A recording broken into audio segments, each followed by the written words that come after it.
So the danger, which I was telling the organizers of this TED event, of having a theme called human nature, is that as a speaker, your natural-born instinct is to literally run. That's the human nature you have, is to just run and flee the stage immediately and be done. But I'm excited to be here today with you. I want to challenge you to not think about my story, but I want to challenge you to think about your own. Because I fundamentally know that every single person, unfortunately, endures incredible pain many times in their lives. I guess another way to put it is I've yet to find anyone who hasn't. And yet what we tend to do is avoid the pain because it's just too painful, it's too devastating, it's too isolating, and frankly, it's just too damn scary. And by doing that and fleeing the pain, you may just have let go of the very purpose that you're meant to be on the planet in the first place. And why is that important? Because I fundamentally believe that we're all here for a particular purpose. And we're all here with some very important marks to leave, not only in our society and our family, but in our communities. And I fundamentally believe we have a responsibility to tap that pain, because by tapping that pain, you will create incredible outcomes for everyone. And the irony of it all is by doing that, you'll actually heal your own pain in the process. So I have a question for you. Does anyone know why Alexander Graham Bell created the telephone? 1876, patent granted. Pretty amazing invention. Do you think that, in fact, it transformed our very existence today? Because nothing that we do today, like 75,000 times a day, would be possible had he not created this invention. So do you think it was the case that he and his buddies, the boys, went out to Dinkytown last night, and they had a few brewskis, and they were just having a good time, and somebody threw some popcorn, and it hit the wall, and he said, I think I'm going to create an electronic speech machine. And he went home, and on Sunday morning at this time, he started cranking it out on his tablet, and it just, boom, it just happened. Do you think that's why he did what he did? And do you think that's how he did what he did? The thing about pain is it demands to be felt. Wouldn't it be nice if we just flip a little switch on our little human body and shut it all off? We try. In fact, that's why, some of us drink too much. We may do other things that are not productive because we're trying to close the pain. We're trying to stop the pain. We're trying to stop the voices in our head that keep reminding us of that pain. So why is it that he created this telephone, this electronic speech machine? Did you know that he was on this quest from the time he was a little boy? And the reason he was on the quest is because he had an insatiable craving to have his mother hear his spoken word, because his mother was deaf. She couldn't hear. And the only way that he could communicate with her, or the way he chose to communicate with her, to get her to feel his breath and to feel the vibrations of his voice, was to get right up against her forehead. And he spoke right up against her forehead, because he craved her feeling his connection of the voice. He just wanted her to be able to turn around when he said something or when he did something as a little boy. In fact, he couldn't let that pain go because it went on and on and on his entire adolescence. He went on to lose both of his brothers at a very young age from tuberculosis. In fact, his father became very ill, and he himself became bedridden, and he wouldn't stop. And he couldn't stop. He could not stop thinking about it. He could not stop getting his mind around, what can I do? How can I do it? What can I create? Just to have my mother hear my voice, just once. He had a yearning for parent engagement.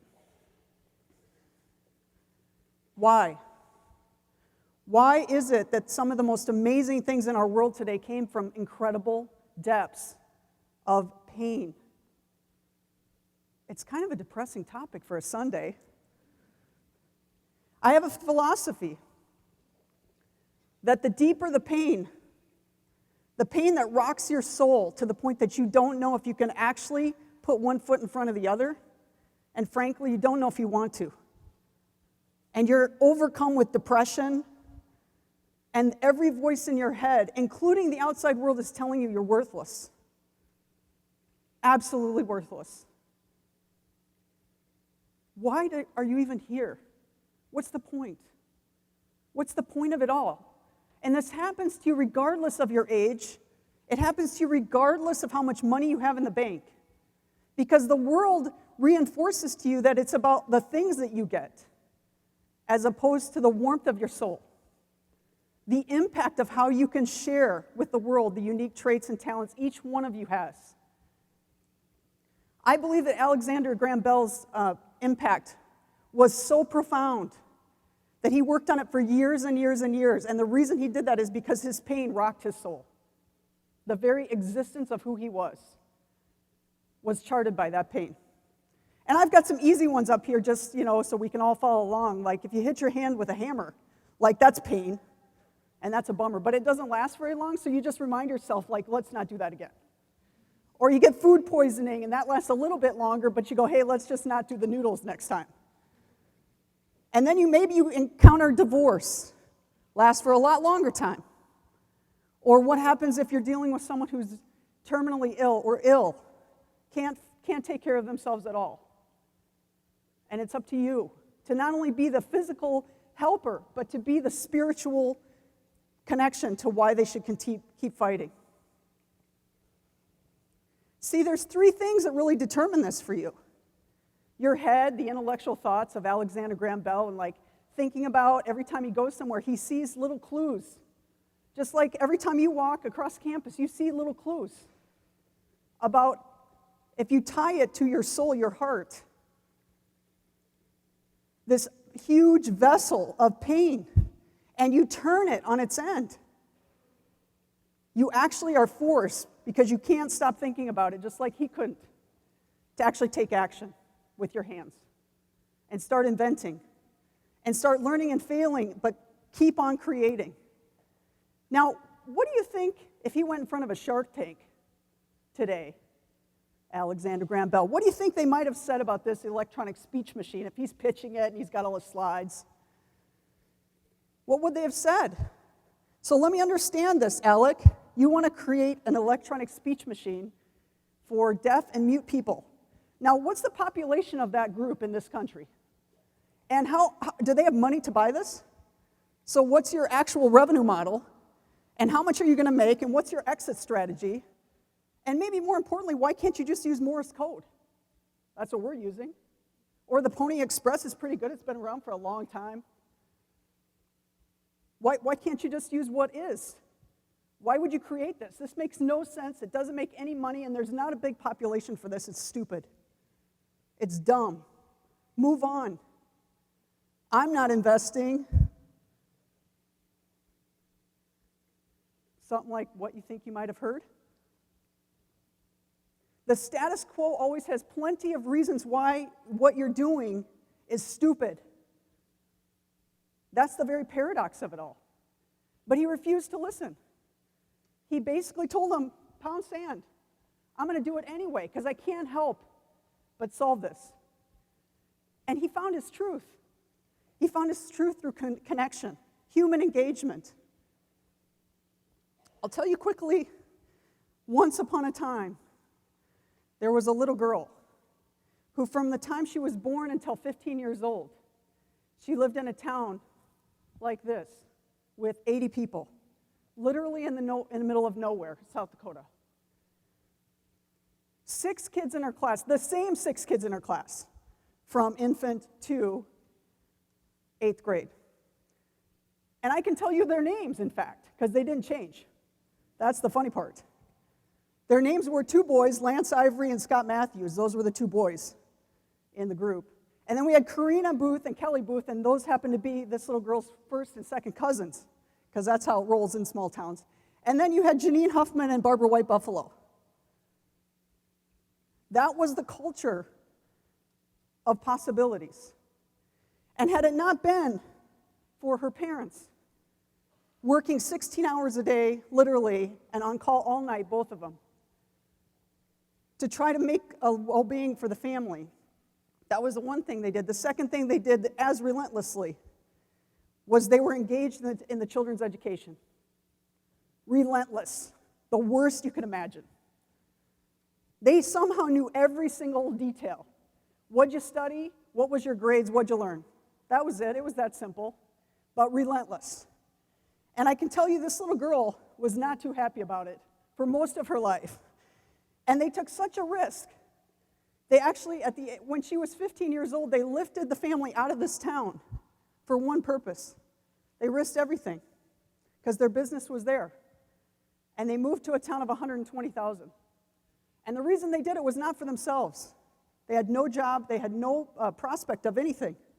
They did it for the kids and their education because they knew if they elevated them to a new platform, they would have opportunities well beyond what they ever experienced themselves. Parent engagement and education.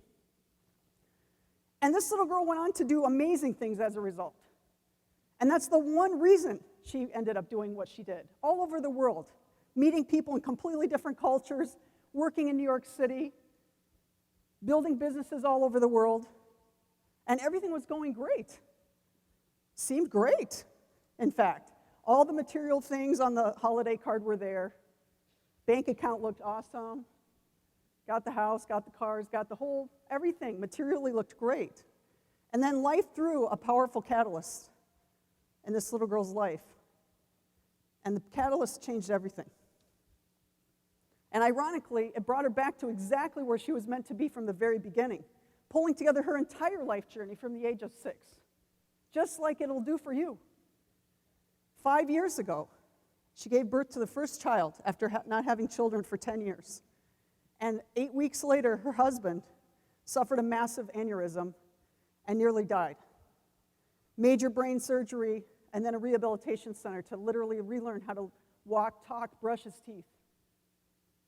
And this doesn't just boom, and you're back on your feet running down the campus. Very painful. So many whys. Why did this happen? Why? And more importantly, where do we go from here? And then, in the midst of this pain, she went back to work, put the little baby in childcare, husband's at rehabilitation. And she couldn't get this nagging feeling out of her heart. How are they doing? I want to be engaged. So she called each facility twice, like you would, from the car. And guess what? All 4 times, call on hold forever. Click, disconnected. Called again, same thing. She pulled the car over to the side of the road, had a few words, nothing we need to share here. But there were a lot that started with F. And then she said, wait a minute. It's not just me that can't connect. Everyone I know has someone, someplace that they cannot be with all the time. And why are we relying on old technology, email, phone calls, receptionists, when that doesn't work for them either? And all we really want to know is how are they doing? And then all of a sudden she started down the road because she couldn't stop. Every logical piece of paper said, you're crazy, don't do it, it's stupid. And in fact, every single person she talked to said the exact same thing. And she said, I'm going to do it anyway. And she created something called PreciouStatus, which is using technology of today to reinvent the old-fashioned ways of doing things, to enable professionals using any device, like a private Twitter, really. They can communicate real-time with families and loved ones, regardless of where they are in the world. Pictures, video, quick updates. Now you can imagine if we go back to, this talk and this discussion about Shark Tank or some advisory, let's say it's you, all the reasons why this is stupid. Why would you do this? How many people really are in rehabilitation centers that would want this? Are the rehabilitation people really going to do this?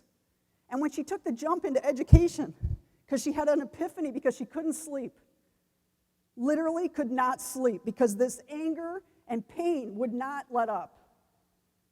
that the fact of the matter is, in today's world, to change children's futures globally, it's about parent engagement. It's actually not about how much money you dump into education, it's about parent engagement. You can have Einstein teaching your child, but if you as a parent are not aware, because you can't be anymore because you're working 16 hours a day, of what they're learning, the last thing you're going to do at 10 o'clock at night is dig into the bag to find out what they might have for homework. But no one's going to admit that because you might be viewed as a bad parent. But what if instead you could get real-time updates of your child? You can see your child actually swinging because he's actually learning about the Wright brothers and air travel. That's fun. But what were the naysayers, which there are many? There are many. Why wouldn't you just use email, Julie? Why can't the teachers just email? So the teachers have time to email 36 kids or 72 parents. Real time throughout the day, 6 times a day. Really? Why can't they just call? Why not? You can come up with an entire list. Here's a few. Why can't they email? Are you going to have another baby, Julie? Because we know that, women get pregnant and then they stop working altogether. And we know you went through this stroke thing, but, we're worried. What's your exit strategy? Does this sound a little bit like what Alexander Graham Bell heard? So why won't you quit? Why don't you quit and put it away and go get a real job in a corporation and like everyone else? Because you can't. Did you know that in the US, the spend on education is more per student than any other developed country? In some cases, $15,000 per public school student is spent in this country. And if you're quick with math, you can do the math at just take it times 48 million kids. And you know that that's more than half of the total spend in this country for the spend on defense? I did the math. It's $550 billion. Each year is spent on education. And yet, do you want to know something? The achievement gap continues to widen in this country. It's not the case that kids in the United States in public schools are the top in math, the top in science. They're not. You have to go down the list a little. Why? I think they're focused on the wrong thing. It's about engagement of parents. And what they fail to look at is the way that parents work today is very different than it was in the 1970s. That's when moms went to work full-time everywhere. They weren't at the PTAs. And guess what? Everyone has a mobile phone today. Everyone. It's about connection. It's about an insatiable appetite to connect people. That's my pain. Because I want to eliminate the pain in my own soul of what it felt like to be so isolated, so devastated, to feel like nothing, to feel literally like I didn't know if I wanted to get up and do something the next day. Because why did it matter? And we've proven it, in spite of all the naysayers. We are deployed across the United States. We're also deployed in 16 countries. From the best child care, the biggest child cares, to the smallest nannies, to the K-12 programs, public, private, and charter, and in healthcare organizations such as behavioral health, hospitals, and even dog kennels, because people want to be engaged with their dog. In spite of all of the naysayers, in spite of how hard it was in every meeting you went to, them telling you, no, we're not going to do that.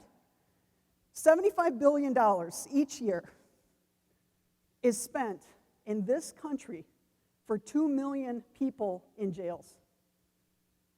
Is that a staggering number? 75 billion. It's pretty staggering when you consider the number I just threw out at you of 550 billion is spent on education. And there's 48 million kids? This is for 2 million. 2 million prisoners in our jails and correction systems are costing $75 billion in this country. It makes no sense. Do you know that 60% of these individuals do not have a high school diploma? Is that a cause or an effect? I fundamentally will tell you, I believe if they had a college diploma, it's because they had someone who was engaged with them, someone who cared. They asked them this question: who did you have in your life that cared for you positively and disciplined you? How many of you think they had anyone? The people in jail. 75% of people that are in jail have been in jail before. None of them had anyone who was engaged with them in school. Most of them dropped out, and then they went to stealing and other things to just survive. 75 billion. The paradox is this. You all have a story. You have a story more powerful than what I shared, and in fact, you have a story more powerful than what Alec had. The challenge is, are you willing to be so vulnerable, so terrified, and risk being humiliated, because you will be, to dive into your pain vessel and create a solution in your own realm that changes your community, that changes the world in your own way? That's my challenge for you today. Are you willing to take the risk?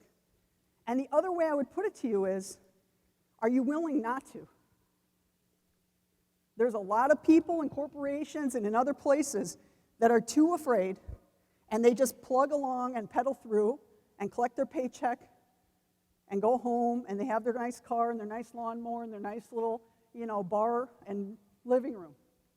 But if you actually look them in the eyes, you won't see the same story. You won't see the same heart and beauty and love as you will see from someone who's been to hell and has come back to change it for others. You will not see the same story in the eyes of the person across from you, whether you first met them or you've known them for years, if they haven't been willing to jump into the vessel of pain and go to hell and back to make sure that no one else has to go through what they've gone through. Most importantly, you won't see the love. You won't see the openness of love in their heart, the willingness to help you as a stranger. You won't see it. Proof that it works. We do studies. We did a study of control schools, K-12 public, same group I was talking to. And we said to them, how connected are you to the teachers? 7% said they're connected. 12 months later, we did the same study. The 7% didn't move, and guess what? 40% was the response from the schools with PreciouStatus. 40%. We did cartwheels. 18 months later, the number went to 98%. And we're working with universities, the same universities that have proven that parent engagement is what moves the dial to prove the outcomes. So I ask you today, if you don't remember anything else I've suggested, is what is your truth? Look yourself in the mirror every single day when you're brushing your teeth. I want you to ask yourself, what's your truth?